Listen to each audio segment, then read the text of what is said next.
गुर्जर जाति में एक से बढ़कर एक महान योद्धाओं ने जन्म लिया। ऐसे ही एक महान योद्धा थे महाबली जोगराज सिंह पवार, जिन्हें अपने समय में उत्तर भारत का भीम कहा जाता था। योद्धा जोगराज सिंह पवार की राजधानी झबरेड़ा थी। उन्होंने 1398 ईस्वी में तैमूर लंग से भयंकर युद्ध किया, जिसके खौफ से डरकर तैमूर लंग भाग खड़ा हुआ। इनके वंशज राव बहामल शाहजहां के समय के झबरेड़ा के प्रसिद्ध जमींदार थे। राव सभाचंद राव बहामल के बड़े पुत्र थे। उनके समय में इस क्षेत्र में रोहिला डकैतों का आतंक था। राव सभाचंद ने उनका डटकर मुकाबला किया तथा क्षेत्र में शांति स्थापित की। ये खबर औरंगजेब को मिली तो औरंगजेब ने समझौते में राव सभाचंद को 596 गांव एवं संपूर्ण जंगल एरिया सौंप दिए। मुगल बादशाह मोहम्मद शाह ने 600 गांव सौंपे। राव सभाचंद की तरह ही उनके पुत्र राजा नाहर सिंह ने भी रोहिलाओं को परास्त कर दिया। नाहर सिंह के समय में झबरेड़ा रियासत के पास 1141 गांव हो गए थे। झबरेड़ा रियासत के इस राज परिवार का वर्चस्व आज भी कायम है। जी, मेरा नाम चौधरी कुलवीर सिंह है। चौधरी भरत सिंह जी मेरे पिता थे। चौधरी चरण सिंह जी मेरे चचा थे। मैं कृषि के साथ साथ कई शिक्षण संस्थाओं का सफल संचालन झबरा में करता हूँ। मैं पहले नगर पंचायत का अध्यक्ष रह चुका हूँ। झबरा एक पौराणिक ऐतिहासिक स्थान है, जिसका शाहजहां के काल से इसका जन्म हुआ था और ये महाराजा जोगराज सिंह की राजधानी रहा। तब से इसका इतिहास यथावत चला आ रहा है। झबरेड़ा का हमारा ये राज परिवार शाहजहां के समय से इसका बड़ा सुंदर इतिहास रहा है। उसमें राजा राव बाबा महामल हमारे एक ऐतिहासिक पुरुष हुए, जिनका यहाँ पर मंदिर बना हुआ है। और क्षेत्र का पवार वंश के जितने भी गुर्जर समाज के व्यक्ति हैं, वो उनको अपना देवस्थान कुल देवता के रूप में मानते हैं। उनको वार्षिक व महीने के अवसर पर आकर के उस मंदिर पर अपनी श्रद्धा सुमन चढ़ाते रहे हैं। उसी परंपरा को चलाते हुए चौधरी भरत सिंह चरण सिंह जी ने अपने जीवन में अनेकों ऐसे कार्य किए। चौधरी भरत सिंह जी आज़ादी के बाद से लगातार निरंतर नगर पंचायत झबरेड़ा के निर्विरोध अध्यक्ष चुने जाते रहे और उसी के अनुरूप आज़ादी के बाद से हमारा ही परिवार झबरेड़ा में नगर पंचायत अध्यक्ष चला आ रहा है। बीच में मैं नगर पंचायत अध्यक्ष रहा। अब मेरा बेटा मानवेंद्र जो है वो वर्तमान में नगर पंचायत अध्यक्ष झबरेड़ा है। चौधरी भरत सिंह जी ने अपने जीवन काल में जब आज़ादी का संघर्ष चल रहा था और हिंदू मुस्लिम का संघर्ष चारों ओर था, तो तब उन्होंने अपने घोड़े पर घूम करके पूरे क्षेत्र में यहाँ पर सांप्रदायिक सौहार्द कायम किया था। और झबरेड़ा ये क्षेत्र ऐसा क्षेत्र था कि यहाँ पर हिंदू मुस्लिम का कोई झगड़ा आज़ादी के टाइम के बाद भी नहीं हुआ, न आज़ादी के टाइम हुआ था। इसके बाद उन्होंने समाज सेवा का कार्य किया। हरिद्वार में गुर्जर धर्मशाला का निर्माण उन्होंने कराया, जो कि अब एक अच्छी संस्था हमारे समाज की हरिद्वार में है, कार्य कर रही है। चौधरी चरण सिंह जी वो लगातार उनकी हिस्सेदारी करते रहे। दोनों भाइयों में असीम प्यार था, चौधरी भरत सिंह चौधरी चरण सिंह में। लोग बात कहते हैं कि जो राम लक्ष्मण की जोड़ी थी, उसी तरह का प्यार उन दोनों भाइयों में था, चौधरी भरत सिंह चरण सिंह जी में। निर्णय सब चौधरी भरत सिंह जी लिया करते थे और उनका अनुपालन चौधरी चरण सिंह जी किया करते थे। चौधरी चरण सिंह जी की ससुराल बुकलाना थी। वहाँ हमारे नाना प्रधान हुराम सिंह जी थे। बुकलाना बेसिकली प्रधानों का गांव था, छोटा ही गांव था। प्राय एक ही परिवार के सब सदस्य थे, लेकिन सभी उच्च वर्ग के वहाँ पर परिवार रहते थे। उस वक्त गाजियाबाद जिला नहीं बना था, मेरठ जिला था। मेरठ जनपद में गुर्जर समाज के लिमिटेड परिवार थे, चाहे वो पीरनगर के रहे हो, चाहे बुकड़ाना रहे हो, चाहे धनपुरा रहे हो। इसी तरह से चौधरी रुमाल सिंह जी मिलक वाले जो हैं, उनसे पिताजी के घनिष्ठ संबंध थे। और वो चौधरी रुमाल सिंह जी जयपुर भी आ जाया करते थे, और पिताजी और हमारे चाचा जी चौधरी चरण सिंह जी वो जब बुलाने जाते थे तो उसके बाद वो मिलक भी होकर के आते थे। इतनी घनिष्ठताएं दोनों परिवार में उनके जिंदा रहने तक कायम रही हैं।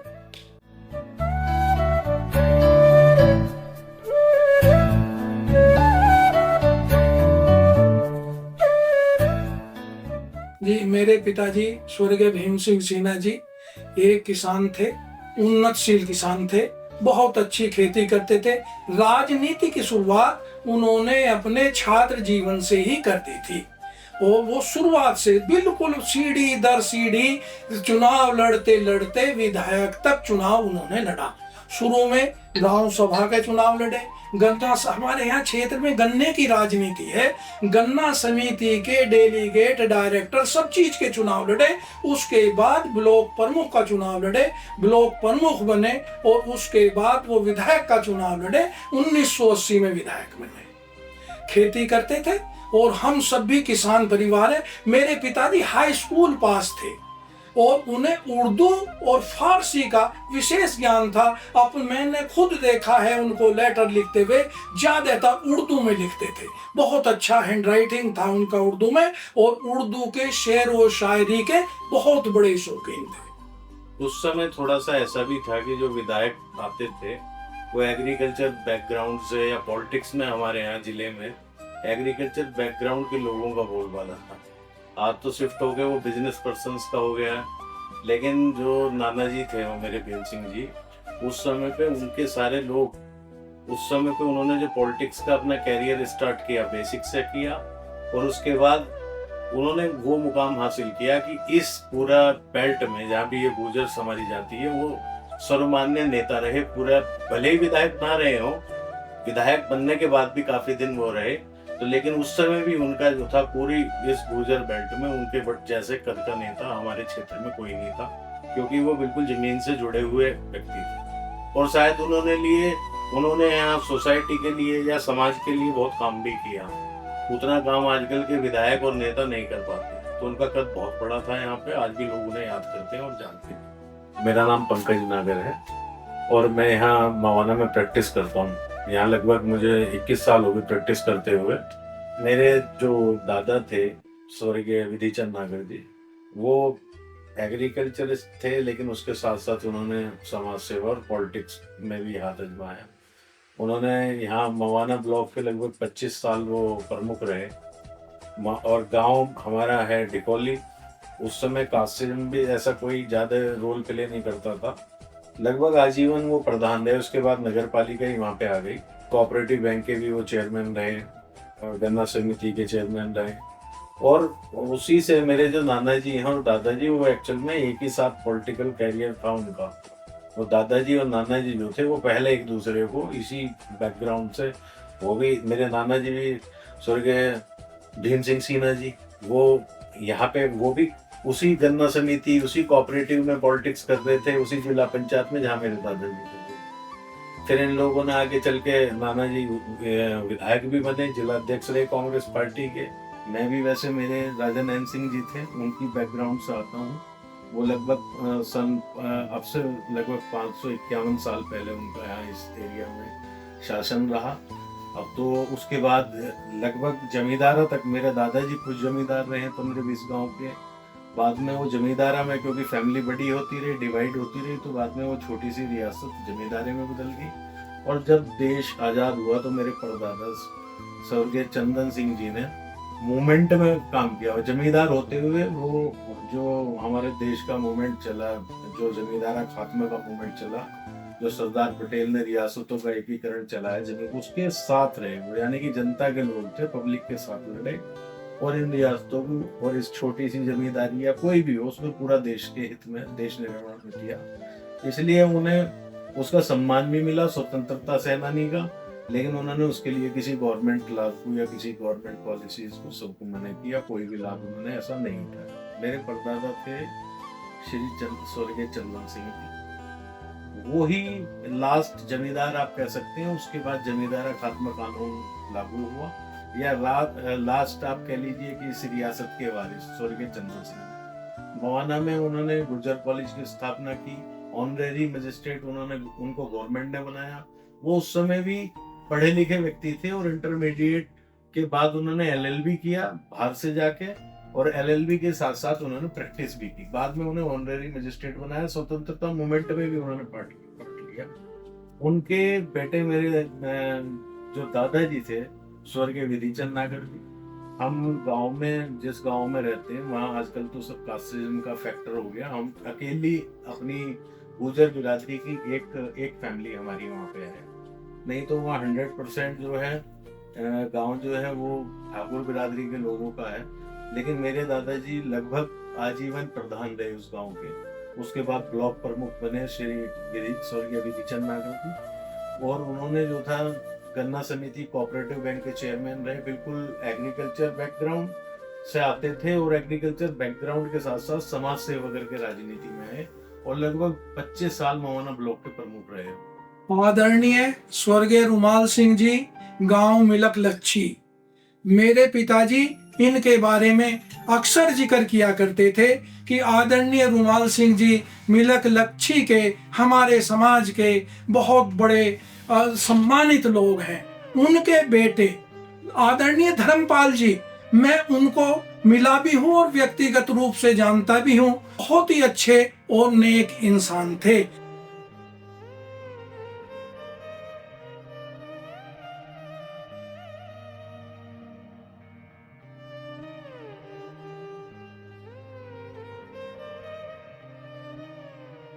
जी, मेरा नाम दिग्विजय है और मैं इस वक्त ग्राम पीरनगर जिला हापुड़ में बैठा हुआ हूँ। हमारी इस गांव में करीब चौथी पीढ़ी है। हम लोग यहाँ बुकलाने गांव से आए थे। उससे पहले हम टीला गांव पड़ता है लोनी के पास, वहाँ के रहने वाले थे।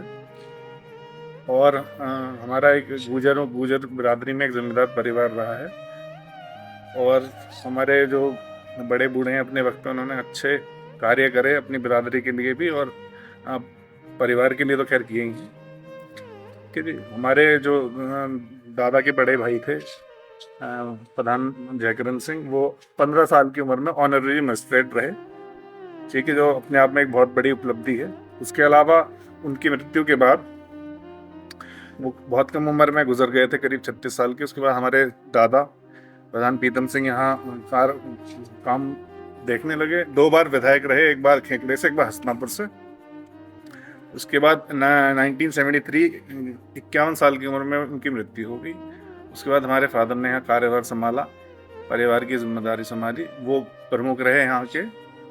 फिर जिला पंचायत मेंबर रहे, 2 बार विधायकी का चुनाव भी लड़ा उन्होंने और कई और पदों पे रहे।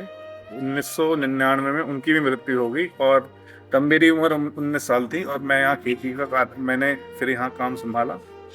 और मैं सन 2000 में यहाँ सहकारी गन्ना समिति प्राइवेट लिमिटेड का अध्यक्ष रहा 5 साल के लिए। उसके बाद 2005 से 2010 जिला पंचायत मेंबर रहा, तब जिला गाजियाबाद हुआ करता था। जी हमारा पुश्तैनी घर है और ये हमारे परदादा श्री खड़क सिंह जी ने बनवाया था सन 1905 के करीब। हालांकि मैं पूरा एक्यूरेट नहीं हूँ कि क्या है, लेकिन जो मुझे मतलब जानकारी मिली कि 1905 के करीब ये मकान बनाया गया था। और ये जो दरवाजा वगैरह जो आप इधर देखेंगे वो 1905 से भी पहले का बना हुआ है।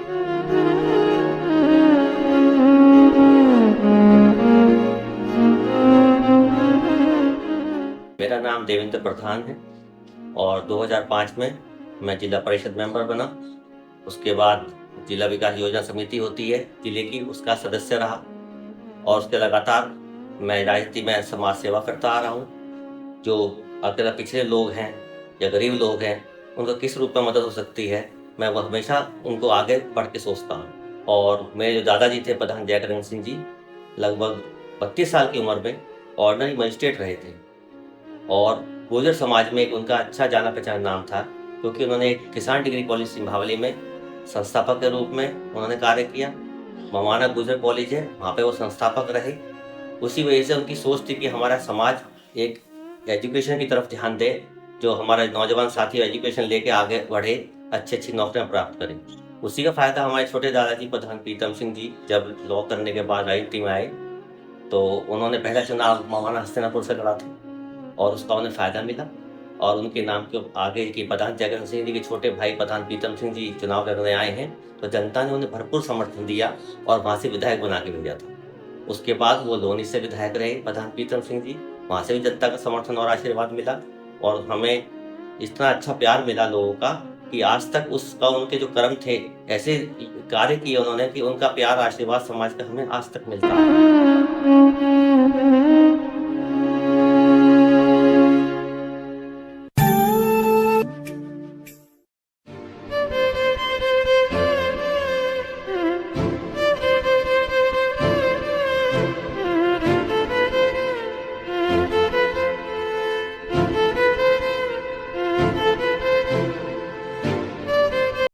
जब कभी कहीं उनका जाना होता था उन दिनों, तो लोग आसपास के गांवों के लोग भी एकत्रित होकर के उन्हें देखने के लिए जुट जाते थे और उनके झलक मात्र से, उनके दर्शन मात्र से बहुत सारे लोग बड़े आत्मसंतुष्टि महसूस करते थे। एक वाकया हमें सुनने को मिलता है कि गढ़ क्षेत्र के पीरनगर गांव में दोनों एक बारात में गए थे, तो वहाँ उनके यहाँ जो पीरनगर वालों की हवेली थी, वहाँ किसी भी बाहरी व्यक्ति को एंट्रेंस की अनुमति नहीं थी। जब ये वहाँ गए तो पूरा क्षेत्र में हलचल मच गई, लोग इन्हें देखने के लिए पहुंचे और केवल उस हवेली में इन्हें एंट्रेंस की अनुमति दी गई। केवल महाशय रामस्वरूप जी और बाबा रुमाल सिंह जी, ये दोनों ही उस हवेली में प्रवेश कर सकते हैं, प्रधान प्रीतम जी की हवेली।